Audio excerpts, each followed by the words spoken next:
요한복음 3장 1절부터 3절까지 함께 합독합니다. 그런데 바리새인 중에 니고데모라 하는 사람이 있으니 유대인의 지도자라. 그가 밤에 예수께 와서 이르되 라삐여, 우리가 당신은 하나님께로부터 오신 선생인 줄 아나이다. 하나님이 함께 하시지 아니하시면 당신이 행하시는 이 표적을 아무도 할 수 없음이니이다. 예수께서 대답하여 이르시되 진실로 진실로 내게 이르노니 사람이 거듭나지 아니하면 하나님의 나라를 볼 수 없느니라. 아멘. 오늘은 니고데모라는 사람의 삶을 살펴보면서 하나님께서 우리에게 주시는 은혜를 함께 나누려고 합니다.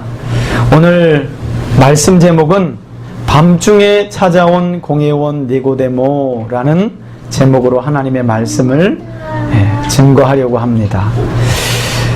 요한복음 3장은 우리가 한 번쯤 이상은 신앙생활을 해보신 분들이라면 설교로 들어보셨던 본문입니다. 그리고 워낙 이 거듭남이라고 하는 주제가 우리 기독교의 교리적으로도 아주 중요한 그런 교리이기 때문에 목사님들이 설교도 많이 하고, 그렇지 않은 분들은 세례를 받으면서 꼭 세례 교육 가운데 받기도 하는, 교리 교육으로서 받기도 하는 큰 주제이기도 합니다. 오늘 이 거듭남이라고 하는 큰 주제, 이 중요한 주제가 누구와 함께, 누구의 이야기와 함께 연결되고 있냐면 바로 니고데모라고 하는 사람과 이야기가, 이 주제가 함께 구성되고 있다. 이걸 여러분들이 먼저 좀 염두해 주었으면 좋겠어요. 니고데모라고 하는 사람은요, 그 이름의 뜻은 한번 따라 합시다. 백성의 정복자. 좀 이름이 좀 범상치 않죠, 그죠? 니고데모라고 하는 이름의 뜻은 백성의 정복자라는 이름의 뜻을 가졌는데, 니고데모에 대한 여러분 우리가 한번 좀 신상을 한번 파악해 볼까요? 3장을 한번 보시면서 니고데모에 대해서 알만한 증거들이 좀 있나요? 제가 그 이름의 뜻이 백성의 정복자다라는 것 외에 바리새인이었다. 그죠? 바리새인들이라 하면 율법을 백성들에게 가르치고 지도했던 이스라엘 백성들이 아주 존경했던, 특별히 이 이스라엘에는 두 이 종교 종파가 득세하고 있었는데, 하나는 바리새인, 또 하나는 사두개인. 그런데 여러분, 사두개인이라고 하는 것은 사독가이라고 해서 우리 다윗 시대에 제사장 사독의 후예들이다, 이런 닉네임을 가지고 말하자면 성전에서 제사의 직무를 감당했던, 그러나 우리가 생각하는 것처럼 그다지 거룩하지는 않은. 왜? 이 사두개인들은요, 문화적으로는 헬레니즘 문화에 아주 흠뻑 취해가지고 지금으로 말하자면 유대 사회에서 아주 급진적이고 진보주의적인 문화적 성향을 가진 사람들이에요. 그래서 종종 옷도 헬라식으로 입고요. 특히나 이 사두개인들은 성전에서, 여러분 유대인들 하면 껌뻑 죽는 게 성전이잖아요. 그러니까 성전을 차지했다 그러면 유대 사회에서 엄청난 권력을 쥐어줬다, 이렇게 생각하시면 돼요.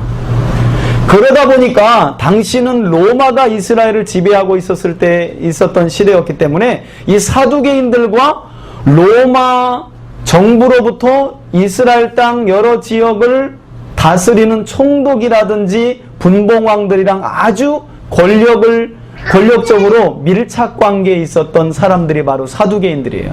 그러다 보니까 백성들은 별로 존경을 하지 않아요.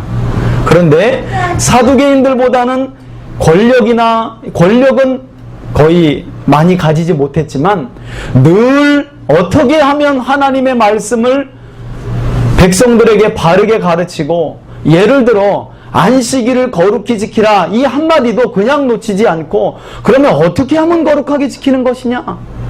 바로 이런 노력과 연구를 해서요. 여러분 유대인들은요. 안식일을 거룩히 지키는 방법만 39가지예요. 뭐 하지 말아라, 뭐 하지 말아라, 뭐 하지 말아라 이런 것만 39가지. 그런 하나님의 율법을 이스라엘 백성들이 잘 지킬 수 있도록 이런 경우에는 어떻게 해야 돼요? 라비님 물어보면 그러면 어떻게 해야 될까? 서로 상의하고 이럴 땐 이렇게 하는 게 좋겠습니다 하고 백성들에게 하나님의 말씀을 실제로 삶에 순종할 수 있도록 도와주고 조언해주는 역할을 바리새인들이 했던 거예요. 그러니까 아무래도 백성들은 바리새인들을 아주 존경하죠. 그 바리새인 중에 한 사람이었다. 누가요? 니고데모가. 또 하나 있죠? 이 니고데모라고 하는 사람의 출신 배경을 알 수 있는데 뭐라고 나와요? 유대인의 지도자라 하고 지도자에 보니까 관주가 하나 보이네요. 그죠? 지도자 앞쪽에 1번 관주가 보이고 밑에 쪽을 한번 보면 이 1번에 대한 관주가 뭘로 나와 있어요? 한번 읽어볼까요? 유대인의 지도자 또는 사내들인 공회원. 여러분, 사내들인 공회원이라고 하는 것은요, 당시 로마 정부가 이스라엘 땅에 분봉왕을 세워가지고 이 분봉왕을 통해서 피지배 국가인 이스라엘을 다스리는데 이 분봉왕들도 이 지역 출신들이 아니에요. 우리가 잘 아는 것처럼 예수님 당시에 분봉왕들은 다 헤롯 가문, 이 헤롯 가문은 다 에돔 출신이거든요. 이두메라고 하는 에돔 출신이에요. 로마 황제에게 아부를 아주 잘해가지고 그 말하자면 왕의 명령을 받고 이스라엘 땅에서 분봉왕을 하고 있었기 때문에 이스라엘 사람들은 보통 사람 아니거든요. 종교적으로 아주 철저하고 이방인들이라면 아주. 그런데 역사 가운데 보면 이 신구약 중간 시대에 어떤 일이 있게 되냐면 로마 정부를 향해서 이스라엘의 독립을 주도했던 이 마카비 가문이 하스모니안 왕조를 이루면서 그 가운데 그때쯤에 에돔까지 확장을 이 독립운동을 하다가요 지역을 에돔 지역까지 이스라엘 땅을 넓혀가지고 에돔을 삼키고요 강제로 에돔 사람 다시 말하면 성경의 이두메 사람을 할례를 시켜버리고 유대교로 강제로 말하자면 유대교를 믿도록 했어요. 그때 이두메 사람들이 강제로 다 할례를 다 받아버려요. 그래서 에돔 사람, 이두메 사람들은요 혈통적으로는 이스라엘이 아닌데 유대교를 믿게 된 거예요. 그들이 그 사람들 중에 아주 권력을 가진 사람이 헤롯이라고 하는 사람인데 헤롯 안티파스. 이 사람이 헤롯 대왕이라는 사람인데 그 사람이 로마 황제의 명을 받아가지고 이스라엘의 왕으로 이제 다스리고 있었던 거예요. 그런데 그냥 안 다스려지니까 이 헤롯 대왕이요 어떻게 하냐면 말하자면 이렇게 자치정부로 이스라엘을 다스릴 수 있는 이스라엘의 지도자들을 뽑아요. 뭐 그거 뽑는 건 아니고 이미 뽑아져 있어. 그 사람들을 통해서 이스라엘을 다스리도록 하는데 그 기관이 뭐냐면 그 기관이 바로 사내들인 공의회예요. 그래서 이 사내들인 공의회라는 건 종교 최고 의회이기도 하고 이스라엘의 정치 최고 의회이기도 하고 재판의 최고 의회이기도 해요. 말하자면 이 모든 것, 그러니까 우리 삼권이라고 그러잖아요. 입법, 사법, 행정을 다 가지고 있는 이스라엘의 최고 기관이 뭐냐면 뭐라고요? 사내들인 공의회. 이 사내들인 공의회는 총 72명의 공의원이 있었어요. 72명. 많이도 할 수 없어요. 딱 72명밖에 안 돼요. 그 72명 중에 누가 있는 거예요? 니고데모가 있었던 거예요. 그러니까 여러분 이 사내들인 공의회는 이스라엘에서 난다긴다 하는 사람들도 들어가기가 어려운 거예요. 여기는 종교 최고기관, 재판적으로 최고 법을 집행하는 기관이고 또 행정기관이기 때문에 아무나 들어갈 수 없는 그 자리에 니고데모가 있었다는 거예요. 그러니까 이 정도만 봐도 제가 봤을 때는 아마도 예수님 생애에 예수님이 만났던 사람 중에 최고 지도자가 바로 니고데모가 아니었을까? 제 다른 사람 생각이 안 나더라고요. 혹시 여러분 생각나시면 말씀해 주세요. 제가 볼 때 신분적으로나 어떤 지위로 보나 명예로 보나 아마 예수님이 만났던 사람 중에 가장 신분이 높았던 사람이 바로 이 니고데모였어요. 그런데 아니 이처럼 신분이 정말 예수님과는 이스라엘 사회에서 보자면 비교할 수 없을 만큼 신분 차이가 나는, 지금으로 말하자면 글쎄요, 우리나라 국회의원이라고 좀 생각해 보면 조금 비슷할까요? 네, 그렇게 할 수 있겠네요. 그죠? 근데 좀 여러 가지로 상황은 다르지만, 여러분 그런 거예요. 그렇다고 저를 또 오해하시면 안 돼요. 우리 원유철 의원이 어느 밤에 저를 이렇게 찾아온 거예요. 개척교회 목사를. 여러분 그런 일이 있겠어요? 저도 말하면서 웃기네요. 그런 일이 있겠냐고요. 와서 하는 말이 그거예요. 뭐냐면 목사님이 성경을 잘 가르친다는 이야기를 들었는데 제가 어떻게 하면 하나님 나라를 볼 수 있고 하나님 나라에 들어갈 수가 있겠습니까? 이렇게 저한테 물어왔다고 생각해 보세요. 그러면 사람들이 어떻게 생각하며 그런 상황이 있을 수 있겠는가? 말하자면 예수님을 찾아온 니고데모와의 상황이 그와 비슷하다는 거예요.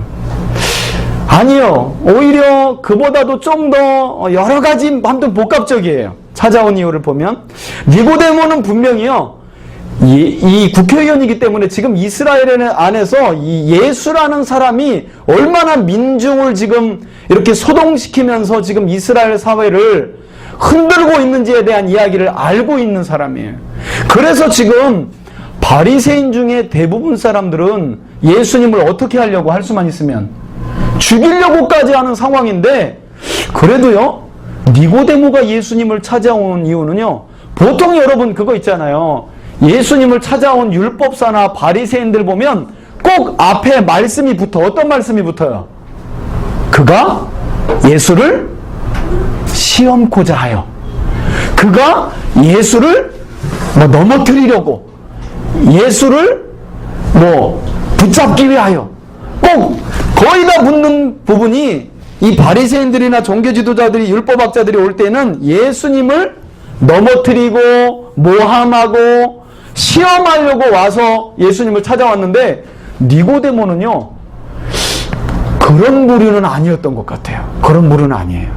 성경을 보니까 그가 밤에 예수께 와서 이르되 랍비여, 우리가 당신은 하나님께로부터 오신 선생인 줄을 아나이다. 하나님께서 하시지 아니하시면 당신이 행하시는 이 표적을 아무도 할 수 없음이니이다.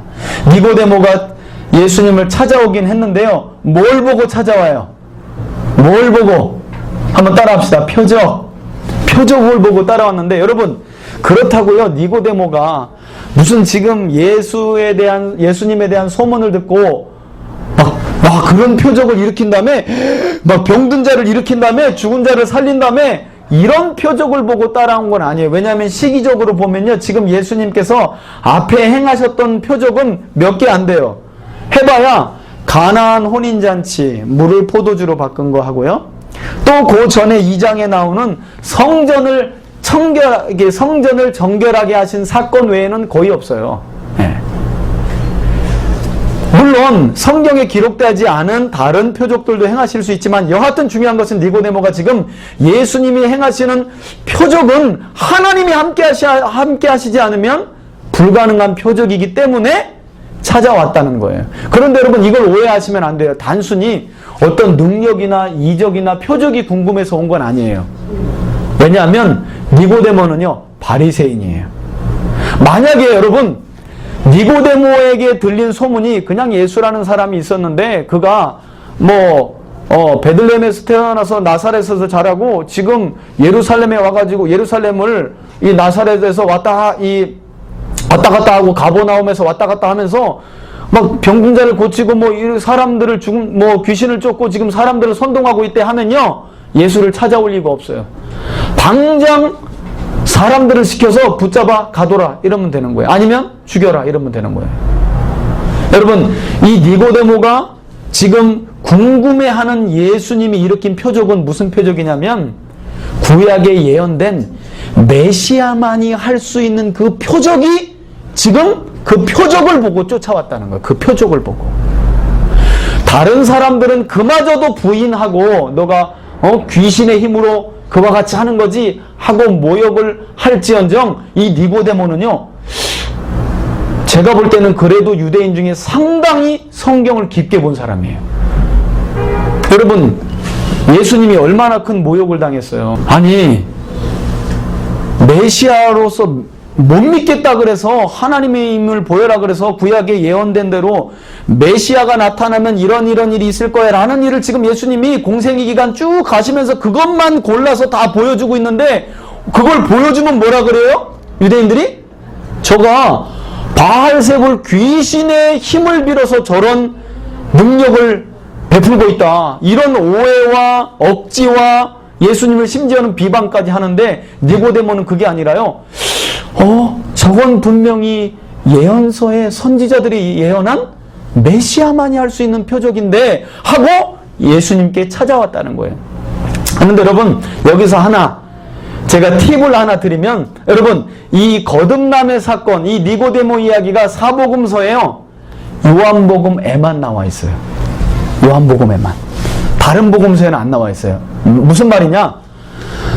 요한이 이 요한복음과 요한계시록을 거의 한 AD 95년에서 100년 사이에 기록했다고 보거든요. 그랬다면 요한이 만약에 밤중에 찾아온 니고데모 이야기를 기록해 놓지 않았다면요, 우리는요, 이 거듭남의 엄청난 중요한 이 거듭남의 비밀을요, 알지 못해. 그런데 여러분, 제가 늘 이 인물 강좌하면서, 인물 시리즈 설교하면서 말씀드렸잖아요. 요한은 상당히 꼼꼼하고 세심하고 그리고 아주 기억력이 탁월한 사람이에요. 여러분, 그 정도면 알잖아요. 지금 이게 요한이 꽤 어렸을 때 12제자 중에서 가장 어린 사람이 요한이었거든요. 그러면 기껏해봐야 한 20, 30대인데 그때 일어난 일을요, 90세까지 기억하고 이렇게 꼼꼼히 기록을 했다는 거예요. 니고데모가 언제 왔대요? 밤에 왔다는 거 아니겠어요? 밤에. 여러분, 그런데 이걸 니고데모만 썼네? 그때는 마태도 있었고 예수님의 제자들도 많았는데 다른 제자들은 못 썼어. 베드로도 못 썼어. 왜 그랬을까요? 이미 들어가서 이미 코 골고 있는 거예요, 다른 사람들은. 다른 제자들은요, 그냥 예수님 따라다니느냐고 정신없어가지고요, 일단 야 오늘 이 집이다 하고 들어가면 그냥 발도 안 닦고 그냥 벌써 코 골고 주무시는 거예요. 그런데요, 예수님이 사랑하시던 제자 요한은 달랐어요. 요한은요, 늘 예수님의 방에 불이 꺼져야 그때서야 예수님 주무시는구나 하고 살펴보고 신발 정리 다 하고, 제자들 자고 있는 그 한곁에 빈 곳에서 아마도 늦게 자면 자리가 없잖아. 그럼 새우잠을 자지 않았을까. 그러던 어느 날 오늘도 예수님 방에 들어가고 이미 제자들은 다 코 골고 자고 있고, 그래서 이제 가스불 껐나 확인하고 이제 신발 정리 다 됐나 하고 문을 닫고 들어오려고 하는데 계시오라고 하는 사람의 음성이 들리는 거예요. 그러고 봤더니 예수님이 나가셔서 그 사람을 맞이하는데 딱 들어보니까, 아니, 자신도 그렇게 쉽게 볼 수 있는 사람이 아닌 유대인의 최고 지도자 니고데모가 예수님을 찾아온 거예요. 그리고 그와 예수님과의 대화를 이 요한이, 제가 글쎄요, 함께 들었는지 아니면 그냥 엿들었는지는 모르겠는데 아무튼 지금 요한이 듣고 기록한 거 아니겠어요? 이걸 그 밤중에 오고 가는 대화를요, 요한이 아주 세심하게 듣고 잘 기록을 했다는 거예요. 특히나 요한복음을 보면요, 요한이 얼마나 기억력이 좋은지요. 그게 밤인지 아침인지 저녁인지 오후인지요, 시간을 아주 날이 저물 때라든지 이른 아침이든지 아주 정확하게 기록해요. 정확하게. 밤에 찾아왔다는 거예요. 밤에. 이 밤에 찾아온 것 때문에 또 말이 많아요. 우리 설교 들을 때 보통 왜 니고데모가 밤에 찾아왔다고 많이 들었어요? 뭘 피하려고? 유대인의 지도자니까 일반 사람들의 눈을 피해서 밤에 왔다. 우리 이렇게 많이 들었잖아요. 그런데 여러분 사실은 그렇게 단정하기는 쉽지 않아요. 왜냐하면 니고데모 이야기가 3장으로만 끝나면 그 말이 아주 설득력이 많아요. 거의 99% 이상. 그런데 우리가 이따 살펴보겠지만 니고데모 이야기가 3장으로 끝나는 게 아니거든요. 우리가 3장만 보면 이 니고데모가 예수님과 이야기를 하고 여러분 니고데모에 대한 이야기를 잘 아시겠지만 니고데모가요 예수님의 거듭남에 대한 이야기를 잘 이해해요? 못해요? 못하잖아요. 한번 성경을 볼까요? 9절 한번 보세요. 9절 다 같이 한번 읽어봅시다. 3장 9절 시작. 대답하여 이르되 어찌 그런 일이 있을 수 있겠습니까? 지금 예수님이요 거듭남에 대해서 설명을 했거든요. 그랬더니 어떻게 그런 일이 있어요? 거듭남이라는 건 여러분 거듭남이라니까 말이 어려운데 예수님 이렇게 말씀하시는 거예요. 다시 태어나야 된다 너. 그러지 않으면 하나님 나라 볼 수 없어. 예? 제가 지금 나이가 몇 살인데 어머니 뱃속으로 또 들어갔다 또 나오라고요? 아니. 그러면서 예수님 뭐라고 하시냐면 물과 성령으로 다시 태어나지 않으면 이 다시 태어난다는 말이 관주에 위로부터 나지 않으면 이런 말이거든요. 위로부터 나지 않으면 특별히 무엇과 무엇으로? 물과 성령으로 위로부터 나지 않으면 이번에는 하나님 나라를 볼 수 있는 게 아니라요. 하나님 나라에 들어갈 수 없다는 거예요. 들어갈 수 없다는 거예요. 그랬더니 뭐라 그랬다고요? 아니 이런 일이 어떻게 있을 수 있겠습니까? 그랬더니 여러분 예수님이 말씀을 보세요. 10절 10절 한번 보세요. 다 같이 읽어봅시다. 시작. 예수께서 그에게 대답하여 이르시되 너는 이스라엘의 선생으로서 이러한 것들을 알지 못하느냐. 예수님이 따끔하게 한마디 하죠. 야, 너 최고의 율법의 최고 지도자가 너 어찌 이런 말도 말귀를 알아듣지 못하느냐. 이 말씀을 하시는 거예요. 여러분 성경이 3장에서만 끝났으면요 니고데모가 사람들 시선이 무서워서 밤중에 예수님께로 온 것으로 보여요. 그런데 여러분 니고데모의 이야기가 3장으로 끝나질 않거든요. 7장에 한 번 더 나오고요. 마지막 19장에 한 번 더 나와요. 그래서 성경을 보면 니고데모가 사람들의 눈이 무서워서 밤에 왔다 이렇게 단정하기는 어렵다라는 거예요. 그러면 왜 밤에 왔는가? 물론 사람들의 눈이 시선이 의식돼서 밤에 왔을 수도 있고요. 또 한 가지 제가 드는 생각은 이 니고데모는요 매우 신중한 사람이에요. 매우 신중한 사람이에요. 여러분 우리가 그 요한복음 맨 마지막에 보면 의심 많은 누구 얘기하죠? 도마. 왜? 부활하신 예수님의 제자들 가운데 왔다 간 사이에 그 사이에 어디 갔는지 없었어요. 도마가. 그래 놓고서 뭐라 그래요? 내가 주님의 손에 박힌 못자국과 옆구리에 찔린 창자국을 보지 않으면 뭐 하겠다? 믿지 못하겠다. 그랬을 때 예수님이 나타나셔서 뭐라 그래요? 봐야만 믿느냐? 보지 않고 믿는 자가 복되도다. 우리요 이 말 한마디 때문에 도마의 이 말 한마디 때문에요 아주 도마를 죽일 놈으로 우리가 알고 있는 거거든요. 의심 많은 도마. 여러분 성경을 잘 읽어보세요. 그리고 도마에 대한 그 전승을 보면요 도마만큼 예수님을 잘 알고 의지하고 예수님 앞에 올인한 사람이 없어요. 그리고 도마의 그 말은 의심하는 말이기도 하지만 또 한편으로 아주 신중한 사람이 도마예요. 여러분 오늘날 기독교의 좀 문제점 가운데 하나가 이런 것이 있어요. 복음을 선포하고요 믿습니까? 아멘 하면 당신 거듭났습니다. 이제 하나님 자녀 되었습니다. 하고 끝이에요. 전혀 준비가 안 돼 있는데 전혀 믿음이 뭔지도 모르는데 이제 당신 하나님 무조건 자녀 됐다는 거예요. 인격적인 어떤 그 납득이나 정말 인격적으로 이렇게 되는 게 아니라 그래서 오늘도 물과 성령 이야기할 때 이 물은요 세례를 말하는 거거든요. 하나님 나라에 들어가는 방법을 예수님이 얘기하는데 그게 회개의 세례와 성령 세례예요. 회개 세례와 성령 세례, 제가 오면서 그런 생각이 드는 거예요. 참 회개했어요, 제가 진짜. 왜 그랬냐면, 제가 이제까지 부교육자 있으면서 세례를 줄 때요, 이게 되게 잘못된 거구나라는 걸 근래에 알았어요. 뭐냐면, 세례를 주기 위해서 교리를 가르치는 거예요. 이게 아주 잘못된 거거든요.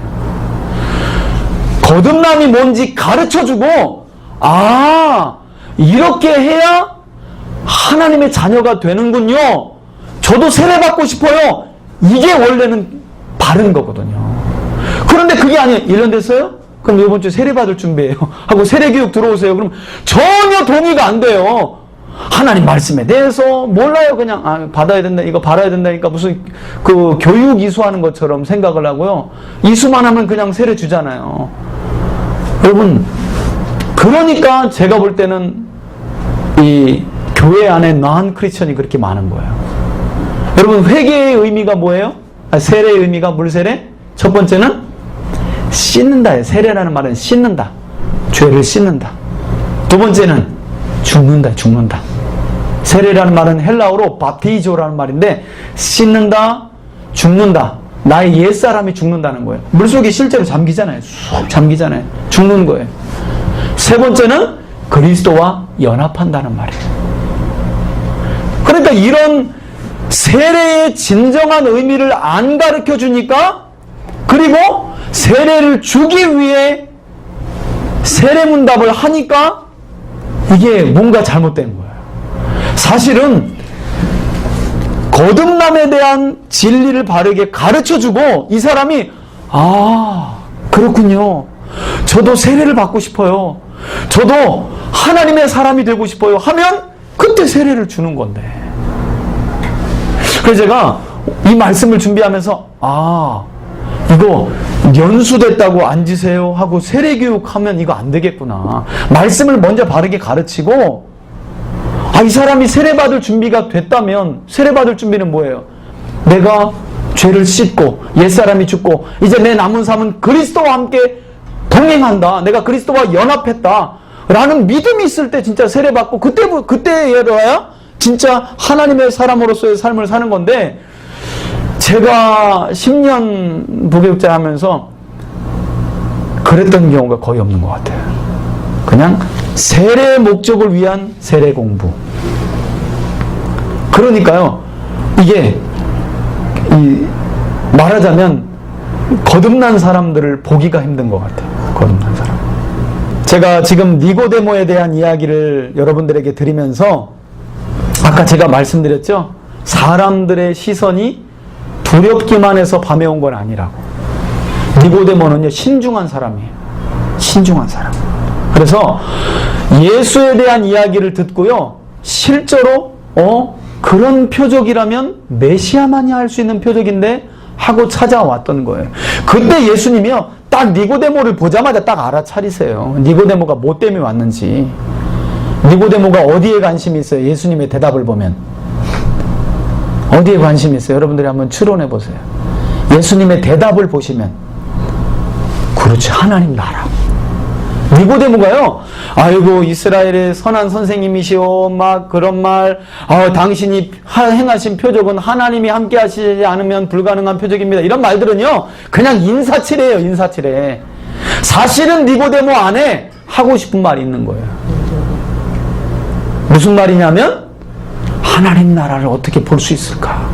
하나님 나라를 어떻게 들어갈 수 있을까? 여러분, 이런 니고데모의 고민을 좀 여러분들이 이해할 수 있어야 돼요. 니고데모는 제가 말씀드린 대로 유대인 율법을 가르치는 지도자 중에 최고 지도자라 그랬어요. 여러분, 이게 무슨 말이에요?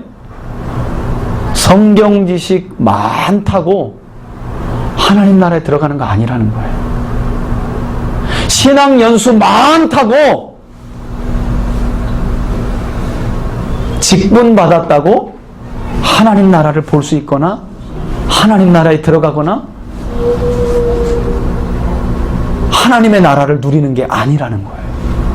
그걸 예수님이 딱 간파하신 거예요. 네가 뭐 때문에 왔는지 내가 알아.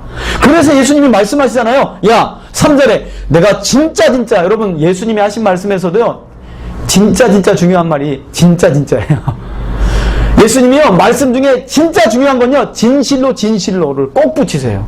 여러분, 아니 예수님이 하신 말씀이 다 중요한데 그 가운데서도 예수님이 진실로 진실로를 2번 붙이면 어떤 말이에요? 진실로 진실로 중요한 말이죠. 뭐라고 하시냐? 내게 이르노니 사람이 거듭나지. 이 말은 다시 태어나지 아니하면, 위에서 나지 아니하면 하나님 나라 볼 수 없다는 거예요. 그랬더니 말귀를 못 알아들어요. 그랬더니 예수님이 어떻게 하나님 나라를 볼 수 있느냐? 아니, 하나님 나라에 들어가는 방법을 알려주세요. 그게 무엇과 무엇으로? 물과 성령으로 다시 태어나는 거예요. 할렐루야. 여러분, 저와 여러분들은 진정한 회개의 물 세례를 통해 성령의 세례를 더불어 하나님 나라를 볼 수 있고 하나님 나라에 들어가는 하나님의 자녀가 된 줄 믿습니다. 이 엄청난 비밀을 알려주는 거예요. 여러분, 이거 어려워요? 듣고 나니까 쉬워요. 말씀이 그렇게 어렵진 않죠? 그런데 이것 가지고 여러분, 이 말을요, 지금 예수님이요, 거듭난다는 말을 처음 하신 거거든요. 그러니까 유대인 지도자도 모르는 거예요. 사람이 태어난다는 건 모태에서 태어난다는 그 개념밖에 없어요. 그런데 구약에 그런 개념이 없잖아요. 여러분, 언제 구약에 하나님이 하늘에서 임재하셔서 이스라엘 보고 너희가 거듭나지 않으면 이런 말 하신 적 있어요? 없어요? 없어요. 예수님이 오셔서 드디어 위로부터 나는 게 무엇인지, 진짜 하나님 백성 되는 게 어떤 것인지, 하나님의 백성으로 거듭 태어나는 게 무엇인지 물 세례, 회개 세례와 성령 세례로 그 방법을 가르쳐 주셨다는 거예요. 할렐루야. 그 방법을 가르쳐 주셨다는 거예요. 이게 엄청난, 여러분, 그런데 알고 나면 또 그렇게 어려운 게 아니에요. 그런데 이걸 가지고 구원파가 죄사함 거듭남의 비밀을 가지고 이 박옥숙 씨가 지금 얼마나 히트를 많이 치고 있는지. 박옥숙 씨가. 아니, 예수님 대답은 너무 뻔한데, 그리고 여러분, 예수님의 말씀 가운데요, 비밀은 없어요. 비밀은 없어요. 되도록이면 예수님은 가르쳐 주시려고 하고 이해되게끔 자세하게 알려주시려고 했지, 일부 사람들만 알게 하기 위하여. 아니요. 오히려 예수님의 말씀을 못 알아듣는 사람은요, 오히려 교만한 사람들이었어요. 교만한 사람. 마음이 낮고 겸손하고 가진 것이 없는 사람들은요, 예수님의 말씀을 너무너무 잘 이해했어요. 니고데모와 같이 있는 사람들 못 알아듣는 거예요. 특히나 예수님이 처음 이 땅에 오셔서 이 진리를 가르쳐 주는 거예요. 아니, 여러분, 위로부터 태어난다. 아니, 하나님께로부터 태어나는 법이 있단 말입니까? 그게 뭔데요? 니고데모가 너무 흥분한 거예요. 너 그렇게 태어나지 않으면 하나님 나라 볼 수도 없고 들어갈 수도 없어. 그 방법이 뭐냐면, 뭐라고요? 회개의 물 세례와 성령 세례. 할렐루야. 네. 그 방법을 니고데모에게 가르쳐 주시는 거예요. 그런데 제가 아까 말씀드린 것처럼 여러분, 니고데모가 알아들었다 그랬어요? 못 알아들었다 그랬어요? 못 알아듣는 거예요. 니고데모가 예수님의 이 말씀을 못 알아들어요. 그리고 나서 10절 이후에 보면 예수님께서 뭐라고 말씀하시냐면, 야, 됐다.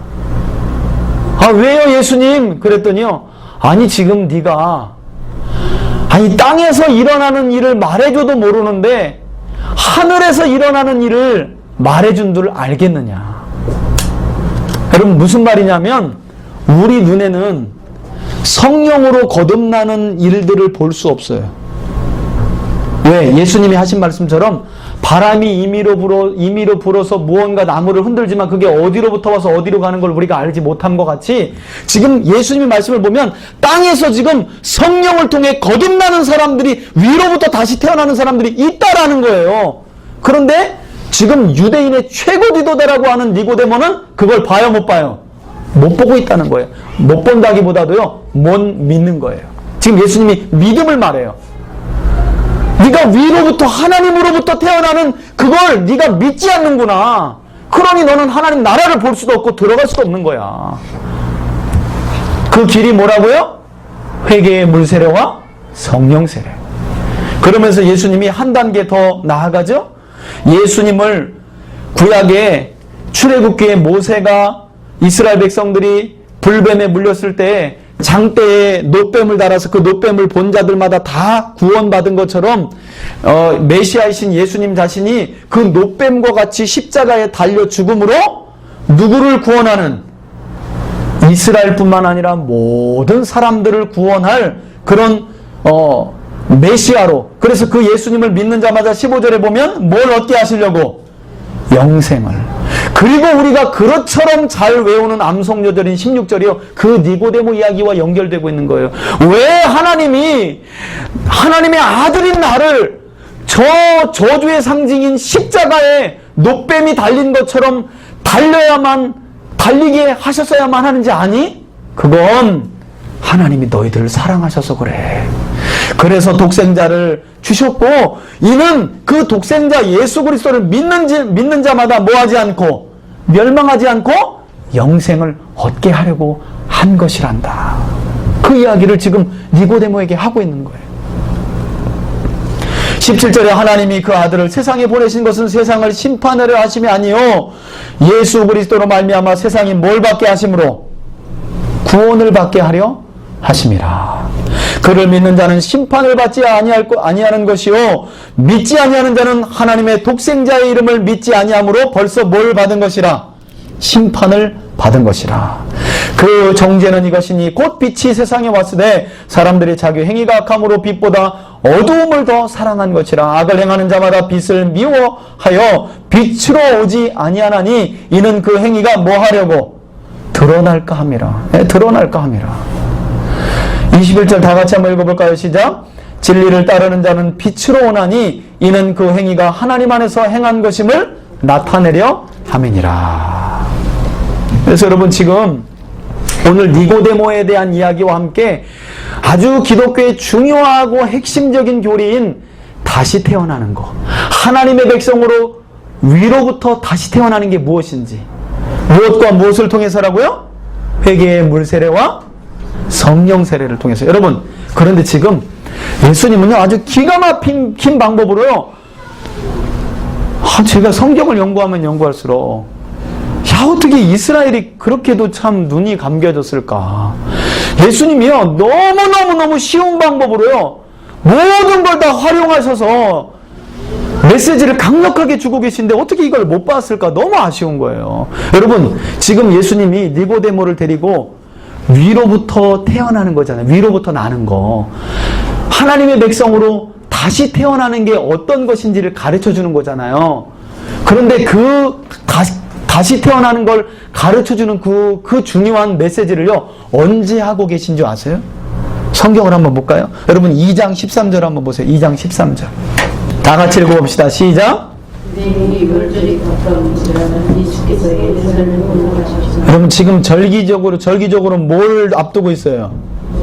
23절에 시작. 6월절에 예수께서 예루살렘에 계시니 많은 사람이 그의 행하시는 표적을 보고 그 이름을 믿었으나 하면 쭉 이어지죠. 그리고 3절에 뭘로 시작해요? 그런데 여러분 그러면 지금 예수님이 어떤 절기를 앞두고 있어요? 6월절. 여러분 6월절은 어떤 절기예요? 6월절이 어떤 절기예요? 이스라엘이 어린 양의 피로 구원받은 사건이잖아요. 그죠? 구원받은 사건. 여러분 혹시 그거 기억나세요? 그 6월절 절기를 근거로 예수님이 이스라엘에게 그 명령을 하신 일이 있어요. 그 날을 어떻게 하라고? 기억하되 어떻게? 그 6월절을 뭘로? 종교력 1월 1일로 삼으라는 거예요. 지금 그날은요, 우리 절기로 보자면, 이스라엘 민간력으로 보자면 3월달이거든요, 6월절이. 그런데 그 6월절을 기점으로 해서 이제부터 뭐 하라고요? 이날을 이스라엘의 종교력 1월 1일로 삼으라는 거예요. 여러분, 그 말은 뭐예요? 너희가? 그렇죠. 다시 태어났다는 거예요. 뭘로 통해서? 6월절 어린 양의 피 사건을 통해서 이스라엘 백성들은 더 이상 애굽왕 바로의 노예가 아니라 하나님의 백성으로 다시 태어났다는 거예요. 할렐루야. 제사장 나라와 거룩한 백성의 사명을 위해서. 물론 그건 이후에 나오지만 다시 태어났다는 거예요. 그 6월절을 앞두고 지금 예수님이 뭘 이야기하고 계시다고요? 다시 태어나는 게 뭔지 이야기하고 계시는 거예요. 여러분 놀랍죠? 예수님이요, 이렇게까지 메시지를 강력하게 주고 계신데, 아이고 안타까운 건 유대인의 최고 지도자 누구도, 여러분 제가 좀 니고데모보다는 낫나요? 교만하면 자빠지는데. 아니 지금 유대인의 날고긴다라고 하는 72명 중에 들어간 사람도 그 메시지를 못 알아들었는데, 여러분은 이해하시겠죠? 아멘? 그럼 여러분들은 니고데모보다 나은 사람들이에요. 니고데모보다. 그때는 성령이 임하시기 전이잖아요. 그랬으니까 몰랐을 수도 있죠. 성령이 임하시기, 아니죠. 예수를, 성령을 인해서 예. 성령이 깨닫게 하고 예. 가르치기. 그러니까 공식적으로 사람들이 보는 앞에서 임하시는 성령은 오순절 사건이지만, 그 전에요, 예수를 믿고 세례를 받는 사람들은 성령이 임하신 거예요. 왜? 성령이 아니면 예수가 안 믿어지거든요. 그러니까 전체 안에 임하시는 오순절 사건 이후에 성령이 오셨다고 생각하시면 안 돼. 그 전에도 성령은 있었고 창세기 1장부터 성령은 계속 계시는 거예요. 중요한 건 지금 예수님이 뭐라고 그러냐면, 네가 지금 땅에서 일어나고 있는 일, 땅에서 어떤 일이 일어나고 있어요? 회개의 물 세례를 통해서, 그게 어떤 건지는 아직 교리적으로 정확하지 않아요. 성령 세례를 먼저 받고 물 세례를 받는 사람이 있고요. 물 세례를 받는 중에 진짜 회개하면서, 아, 내가 참 죄인이구나. 난 죽을 수밖에 없구나. 예수 그리스도의 십자가가 아니면 나에겐 소망이 없구나 하고 깨닫고 그때 성령 세례를 동시에 받는 사람이 있고요. 물 세례 받고도 여전히 사실은 세례를 받았긴 해서 죽었다고 하고 씻었다고 하고 예수 그리스도와 동연합한다고는 했는데, 성령 세례를 받지 못한 사람이 어느 순간에 진짜 말하자면 진짜 회개 말씀을 통해 진짜 죄를 깨닫고 회개할 때 성령 세례를 받는 사람이 있어요. 여하튼 중요한 건 이 중요한 위로부터 나는 거듭남의 이 진리를 유대인의 최고 지도자인 니고데모도 몰랐다는 거예요.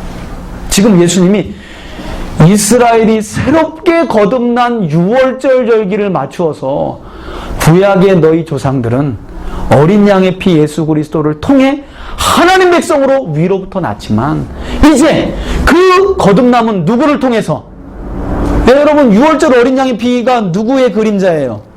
예수 그리스도의. 그래서 이제는 그 실체가 와서, 야, 그게 나야. 그래서 너희가 예수 그리스도를 통해 물과 성령으로 거듭나지 않으면 하나님 나라를 볼 수도 없고 들어갈 수도 없어. 그런데 계속 헛다리 긁는 거 아니에요? 어머니 뱃속으로 들어갔다 언제 또 나와요? 뭐 이게 전혀 감을 못 잡는 거예요. 근데 여러분, 이건 깨닫지 못해서이기도 하고 실은 여러 가지 이유가 있어요. 예수님이 위로부터 난다는 걸 이때 처음 말씀해 주시기도 한 거거든요. 그런데 문제는 지금 예수님이 이 말씀을 하고 계시다는 거예요. 너가 지금 땅에서 일어나는 일도 내가 말해주는데 못 알아듣는데 내가 하늘에 있는 일을 말하면 알겠느냐? 이 말은 지금 예수님이 구약에 예언된 메시아로서의 증거를, 안진뱅이를 일으키고 눈먼 자를 고치고 병든 자를 일으키고 귀신을 내어 쫓고, 지금 이사야서 37장과 또 53장 그리고 또 구약의 다른 선지서에 예언된 메시아로서의 사역을 정확하게 해나가고 있어서, 그 가운데 세례받고 성령 받아서 하나님의 사람으로 되어가는 것도 믿지 않는데 내가 너한테 뭘 말해준 줄 알겠느냐, 이 말을 하고 있는 거예요. 결국에는 믿지 않는다는 거예요. 예수님이 메시아라는 걸 믿으면, 여러분 예수님이 구세주라는 건, 메시아라는 게 믿어지면 당연히 무엇과 뭐가 가능해? 뭘 원할까요? 그렇죠. 세례를 원하죠. 여러분 혹시 그 빌립 집사를 통해서 이사야 선지서의 그 말씀을 깨닫게 된 이 에디오피아 국고를 맡은 간닥의 그 아세요? 예, 넷이 아시죠? 간닥의 여왕의 그 국고를 맡은 넷이. 그 사람이 말씀을 들을 때 그 빌립이 이게 바로 이사야 선지자에 예언된 이게 바로 그분이야 라고 했더니 알아듣잖아요. 그럼 뭐해요? 내가 뭘 주저할 게 있느냐? 나에게 뭐 달라 그래요? 세례 달라고 하지 않아요. 그러니까 지금 니고데모는 예수님이 메시아인 게 안 믿어지니까 위로부터 나는 그걸 믿지 못하는 거예요. 네.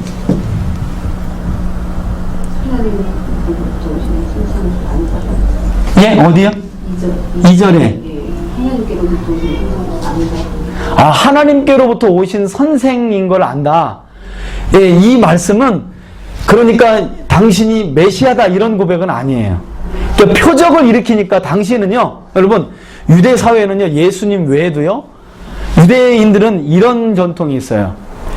왜 그 혈루병 걸린 여인이 예수님의 겉옷을 만졌냐면요, 그가 메시아를 듣고 만진 거기도 하지만요, 이게 유대인의 관습이에요. 유대인들은 훌륭한 랍비의 겉옷을 만지면 병이 치유된다고 하는 그런 그 전통이 있어요. 그래서 최고의 지도자, 존경받는 지도자의 겉옷만 만지면 내 병이 난다라고는 믿음이 있다는 거예요. 그 믿음을 가지고 메시아라고 하니까 손을 만진 거예요.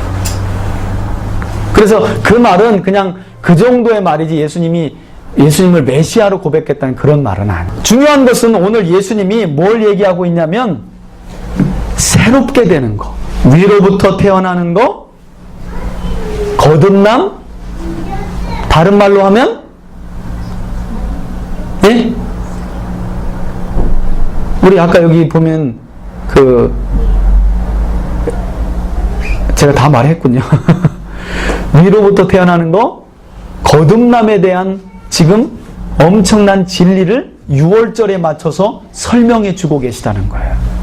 제가 니고데모 이야기를 했으니까 오늘은 니고데모 이야기와 함께 이 중요한 그 거듭남에 대한 말씀을 여러분들에게 지금 전하려고 거듭남을 좀 많이 강조했는데 중요한 이 말씀이기 때문에 제가 니고데모 이야기보다는 이 거듭남에 대한 이야기를 많이 해드렸는데 여러분 제가 이 말씀으로 오늘 말씀을 마칠게요.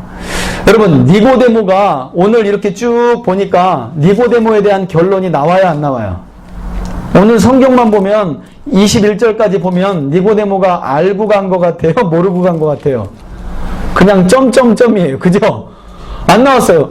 아니 차라리 그래서 이제 어떤 사람들은 다른 복음서에 나와 있는 그 부자 청년 있잖아요. 가진 재물이 많음으로 근심하여 돌아갔더라. 그게 니고데모 될 거라 이렇게 얘기하는데 그건 정확치 않아요. 그게 니고데모인지 아닐지는 그걸 니고데모로 확정할 수는 없어요. 여하튼 중요한 건 오늘 니고데모에 대한 이야기는 그냥 점점점으로 끝나요. 그런데 만약 여러분 그렇게 끝났다면 아까 그 말 있죠. 니고데모가 밤에 온 게 사람들의 눈만 이렇게 자기 직분이 있는데 내가 예수를 찾아가면 내가 최고 지도자로서 사람들이 어떻게 생각할까 그렇게 찾아왔다고들 많이들 들었잖아요. 근데 제가 아까 뭐라고 드렸어요? 그럴 수도 있지만 아니다. 니고데모는 상당히 신중한 사람이었다는 거예요. 어떤 이야기를 믿을 때요, 그냥 그때 가서 아멘 해버리고 뒤로 돌아서는 또 다른 짓 하면서 그런 사람이 아니에요. 여러분 니고데모는요 아멘을 그렇게 쉽게 하는 사람이 아니에요. 아멘을 너무 안 해도 문제지만 대부분 우리 한국교회는 아멘을 그냥 막 그 서비스 던져주잖아요. 목사가 아멘 아멘 막 아멘 막 아멘 할 소리를 안 하고 있는데 막 아멘 하고. 근데 여러분 제가 볼 때 니고데모는요 아멘을 함부로 하는 사람 아니에요. 상당히 신중하게 정말 하나님 말씀에 그러합니다 할 때 아멘 하는 사람이에요. 뭘 보면 알 수 있냐면 여러분 오늘 이 사건 이후에요 니고데모 안에 드디어 진짜 이 예수님이 말씀하신 위로부터 태어나는 것에 대한 이 진리가요 니고데모 안에서 서서히 이 불이 타기 시작하는데요 니고데모가 점점점 변화되는 모습이 보여요. 우리 그것만 한번 확인하고 마칩시다. 7장을 한번 보세요. 7장 50절 요한복음 7장 50절 45절에 보면 대제사장과 바리새인들은 믿지 않았다. 누구를? 예수님을. 그죠? 그래서 지금 붙잡아 오라고 했더니 아랫사람들이 예수님을 붙잡기는커녕 예수님 잡으러 갔다 뭐라고 말해요? 46절에 그분은 이게 사람이 말하는 것처럼 그 사람이 말하는 것처럼 말하는 사람은 내가 이때까지 본 일이 없다. 이 말은 뭐예요? 그 말에 능력이 있다는 거예요. 우리 여러분 히브리서의 말씀 알죠? 하나님 말씀은 살아있고 운동력이 있어 좌우의 날쌘 어떤 검보다도 예리하여 우리의 혼과 영과 육을 찔러 쪼개기까지 하느니라. 예수님 말씀에요. 이렇게 한 거예요. 창 들고 기회를 봐서 잡아가야지 하다가 긴장하고 듣다가 예수님 말씀 이렇게 하다가 칼 이렇게 내려놓고 아멘 아멘 아멘 하고 나중에는 앉아가지고 창 놓고 앉아서 이 군인들이 아멘 아멘 하고 막 회개하고 돌아가가지고 너희들 뭐 하다 왔냐? 잡아왔냐? 그랬더니 아니 그분은 다른 사람하고 말씀 전하는 게 전혀 다르던데요. 네, 그런 분 처음 봤어요. 그랬더니 뭐라 그래요? 이것들도 미쳤구나 그 말을 하죠. 니네들도 미혹됐구나. 그때요 48절에 당국자들이나 바리새인들 중에 그를 믿는 자가 있느냐라고 말하면서 율법을 알지 못하는 이 무리는 저주를 받은 자라고 하면서 오히려 지네들이 지금 모르고 있는데 그러면서 50절에 뭐라고 말해요? 그 중에 한 사람 곧 예수께 밤에 왔던 누가? 니고데모가 나서요. 니고데모가 나서 여러분 니고데모가 나섰다는 건 지금 대제사장과 바리새인들이 모였는데 보통 직급이 모인 게 아니에요. 최고 지도자들이 모인 거예요. 그때 니고데모가 나서서 뭐라고 하냐면 우리 율법은 사람의 말을 듣고 그 행한 것을 알기 전에는 심판하지를 않는다. 판단하지 않는다는 거예요. 그들이 대답하여 이르되 너도 갈릴리에서 왔느냐? 찾아보라. 갈릴리에서는 선지자가 나지 못하느니라. 이 말은 성경 구약 성경을 보라는 거예요. 어디 갈릴리에서 선한 것이 나고 갈릴리에서 무슨 선지자가 났냐고 예수를 선지자라고 메시아라고 그런 말을 하냐고. 이때 여러분 지금 니고데모가 슬슬 누구 편이 되어가는 것 같아요? 그렇죠. 예수님 편이 되어가는 거예요. 그 밤에 찾아와서는 도무지 깨닫지 못하고 갔지만 아마도 니고데모가 계속해서 물과 성령? 위로부터 난다? 거듭난다? 바람이 임의로 불면 임의로 가는 것처럼 알 수 없다? 장대에 높이 달려 모세가 노뱀을 단 것처럼 자신도 달려야 된다? 그분을 믿으면 영원히 멸망치 않고 영생을 얻는다? 다시 태어난다? 이 말에 대해서 드디어 서서히 깨닫기 시작하는 거예요. 그리고 나서 드디어 깨닫고 이제는 니고데모도요 말하자면 니고데모 나름대로 믿음을 이제 드러내요. 그게 바로 19장이에요. 한번 그것만 보고 마칩시다. 19장 38절. 19장 38절.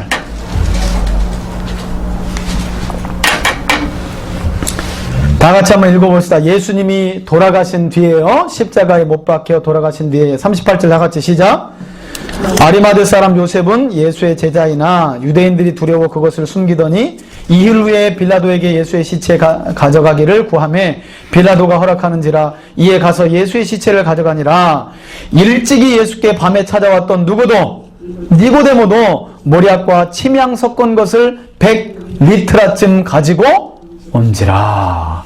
그래서 누구하고 누가? 니고데모하고 아리마대 사람 요셉이요 예수님의 시신을 안치하고 장례를 치렀던 장본인이 된 거예요.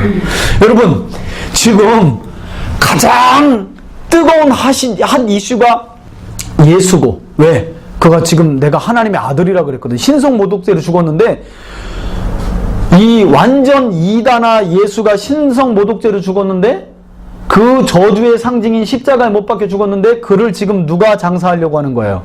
니고데모가. 자기 신분이 드러나는데 어떻게 될지 모르는 상황에서 저는 이런 것 같아요. 여러분 이거 보면서요 각자의 믿음에 따라 헌신하는 모습이 다를 수 있겠구나. 여러분 그런 걸 많이 강조하죠.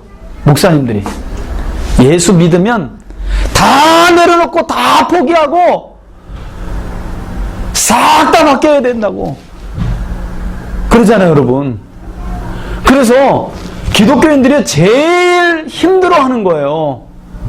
아니 그러면 여러분 당장 그렇게 한번 생각해 볼까요? 술집을 하면서 식당을 운영하는 사람들은 이건요 예수 믿을 때부터 마음에 처음에는요 모르고 나와요. 전도받고 막 좋아서 그러다가 말씀을 들으면 이제 서서히 식당을 운영하는 게 상당히 나쁜 짓을 하고 있구나. 이 양심에 찔려가지고요. 이거를 안 하자니 굶어 죽고, 하자니 신앙의 양심에 찔리고. 왜? 사람들 술 먹이는 것밖에 안 되거든. 여러분, 그때 한국교회가 뭐라 그래요? 모르긴 몰라도 계속 정죄해요. 암암리에 계속 정죄해요. 근데 여러분, 그렇게 해서 결단하고 돌아서는 경우도 있고요. 기다려줄 때도 있는 거예요. 기다려줄 때도. 단편 일률적으로 그냥 다 변해서 휙가닥! 그렇지 않는다는 거예요. 그리고 어떤 경우에는요, 제가 볼 때, 저는 오히려 니고데모가 너무 지혜로운 거예요. 왜?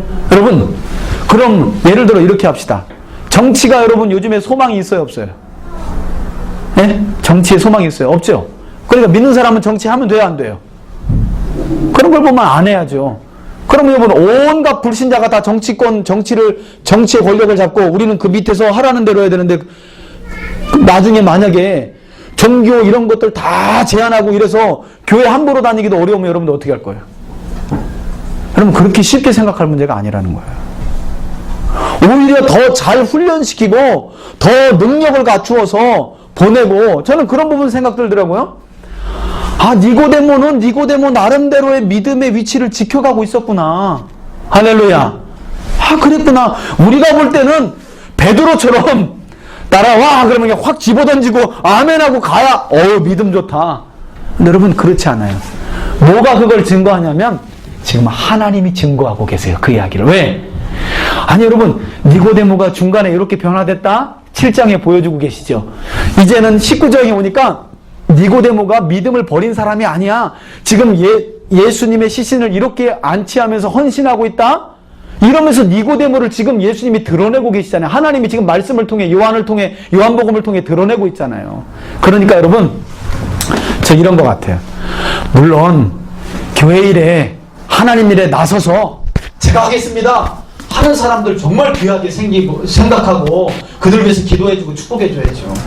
그런데 그렇지 못할지라도 일이 있고 사정이 있고 그런 사람을 우리가 정죄하거나 그래서는 안 된다는 거예요. 왜? 그 안에 나름대로 여러분 니고데모가 보세요. 저는 오히려 니고데모가 그 자리를 지키고 있어서 그나마 예수님 시신 걷어진 거 아니에요? 여러분, 지금 예수님 돌아가셨는데 니고데모가 그냥 온 거 아니고 모략, 침향 섞은 거, 그 모든 것을 지금 다 가지고 왔거든요. 니고데모가 지금 제대로 예수님 장례를 치러드린 거예요. 네. 이거 엄청난 헌신이죠. 그러니까 베드로처럼 나를 따르라 할 때 다 놓고 온전히 헌신하는 사람도 귀한 것이고요. 때로는 니고데모처럼 그 자리에서 그대로 가지만 그 하는 헌신이 작아 보일지 모르지만 제가 볼 때 하나님은 그렇게 보는 것 같지 않아요. 중심을 보시는 것 같아요. 할렐루야. 여러분, 힘내세요. 여러분들이 작은 거 있잖아요. 오늘 정말 내가 어려워 보이는 사람한테 밥 한 끼 산 거, 이건 아무것도 아닌 것 같고 교회 가서 뭘 막 해야 어이구 하나님이 크게 보시고 저 집사님은 참 믿음 좋아 그럴 것 같죠. 아니라는 거예요. 하나님은 우리 삶 속에서 지극히 작은 자에게 주님의 사랑을 베풀고 우리 삶 속에서 지극히 작은 부분에 주의 말씀을 순종해 나아가는 사람을 기억하시는 줄 믿으시길 바랍니다.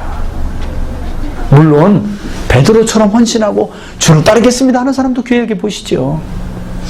그래서 여러분, 우리가 이원론적인 사고를 가지면 안 돼요. 네. 그래서 저는 그런 부분 정말 직분 세울 때 주의하려고 그래요. 제 눈에 많이 왔다 갔다 한다고 믿음 좋다거나 이제 직분 받을 때 됐네, 이건요 상당히 위험한 직분 주는 거예요. 네. 그래서 여러분, 니고데모처럼 그렇게 드러나는 헌신은 아닐지라도 또 그럴 만한 상황이 안 된다면 여러분들 삶 속에서 주님을 위해서 내가 오늘 무엇을 할까? 아니, 지금 이 상황 속에서 내가 뭘 할 수 있지? 어떤 선택의 기로에 섰을 때 지금 이 순간 내가 주님이 기뻐하시는 선택은 어떤 것인가를 고민하고 그 선택을 할 때 주님이 여러분 끝까지 하나님이 여러분 니고데모 쭉 보신 거 아니에요. 그래서 여기까지 딱 보시고 요거 하나 요거 빠졌다 요거 빠졌어. 요것도 기록해라. 그래서 니고데모 이야기에 싹 맞춰주고 있잖아요. 밤중에 왔다 그냥 간 게 아니에요. 니고데모.